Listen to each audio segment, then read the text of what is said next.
Good day, Earth viewers. I'm Omar from O.D.A TV. Join me as I give you today's top news headlines.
It's going to be slow going. We have brought in snowcats. We have snowmobilers on standby.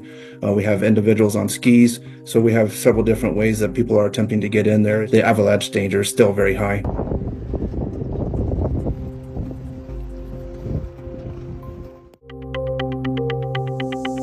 I think she's somewhere here in our community. Locally? Yeah. What makes you think that? I just do. I don't know why. I don't have any evidence to prove that. But I just believe that she's somewhere here locally.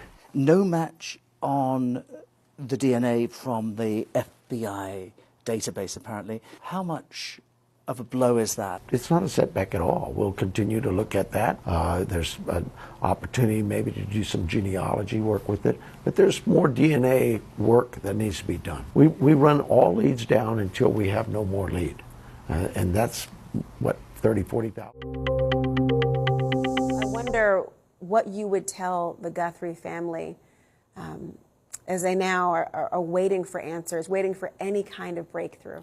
Just stay focused, keep the hope, make sure that you're doing what you feel is best, of course, but when this situation is, hopefully resolved in the most positive way possible, maybe try to draw some attention to other missing peoples as well, because everyone deserves the same amount of attention, and it's very difficult when you see someone not get it.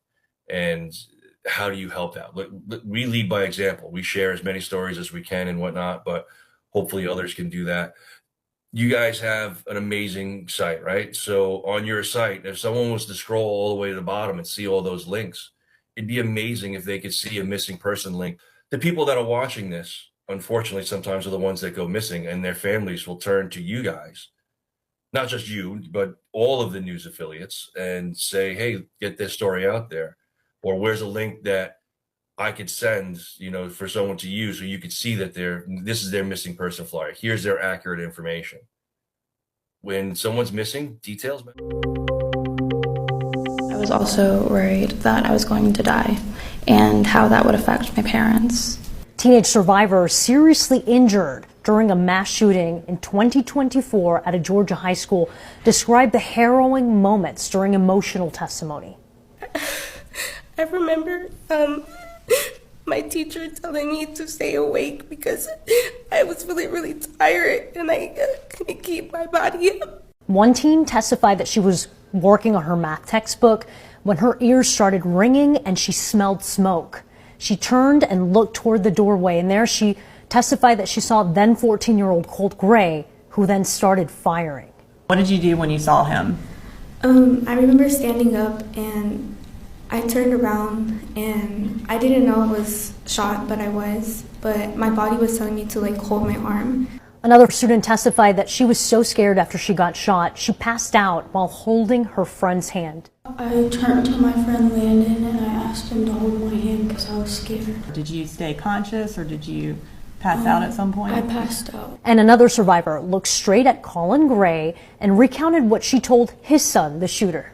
You asshole, I swear, I'm pretty sure I said I swear I'm gonna.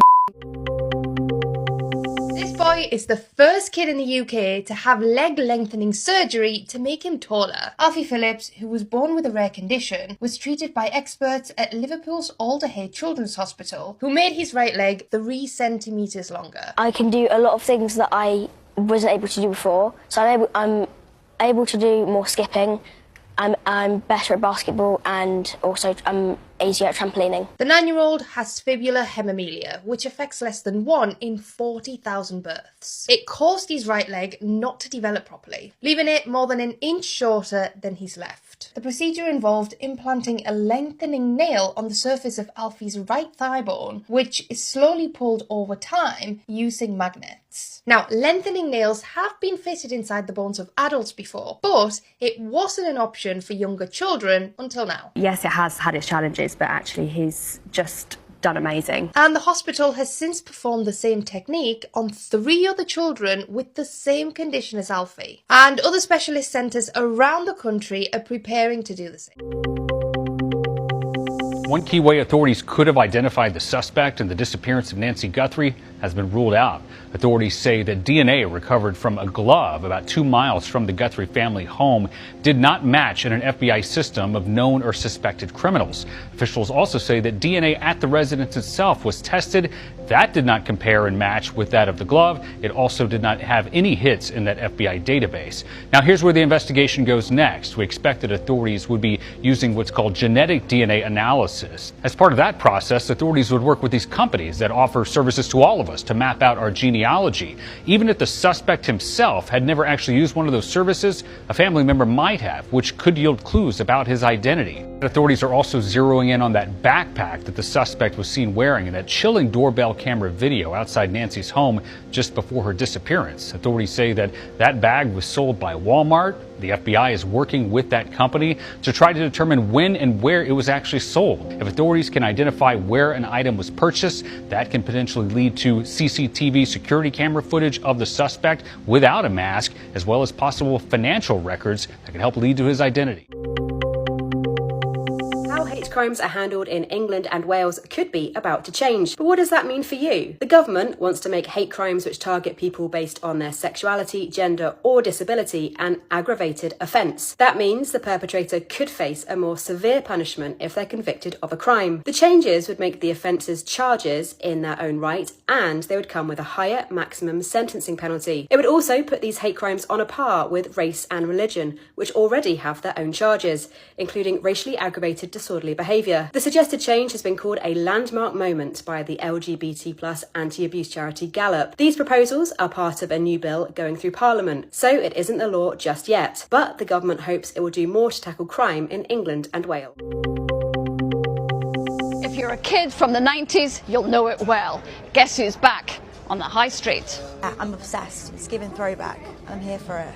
Quite funny that we're back on Oxford Street where the big Topshop was. This is inside John Lewis. It's done a deal to sell Topshop clothes in 32 of its shops. You can probably tell a huge fan of funnel necks at the moment. It's really exciting for us to bring Topshop product back to the high street, get our product back into customers' hands. Are you eventually going to have standalone stores? We will eventually. We want to be a positive force of British fashion. You'll see us, we've got some exciting collaborations coming up. Kate Moss was the face of the brand at its peak. It was part of Philip Green's retail empire, which collapsed, leaving hundreds of empty stores across the country. I love it all, to be honest. Oh, that is literally my childhood. Yeah, Topshop, Screams, when I was younger, needing an outfit. Really nice to come back into stores and actually see what it looks like on my body first. 5 years after it disappeared from the high street, will this comeback succeed? Retail is such a tough market and fashion is incredibly competitive. For Topshop to thrive, it can't just rely on nostalgia. Thanks for watching. Please subscribe.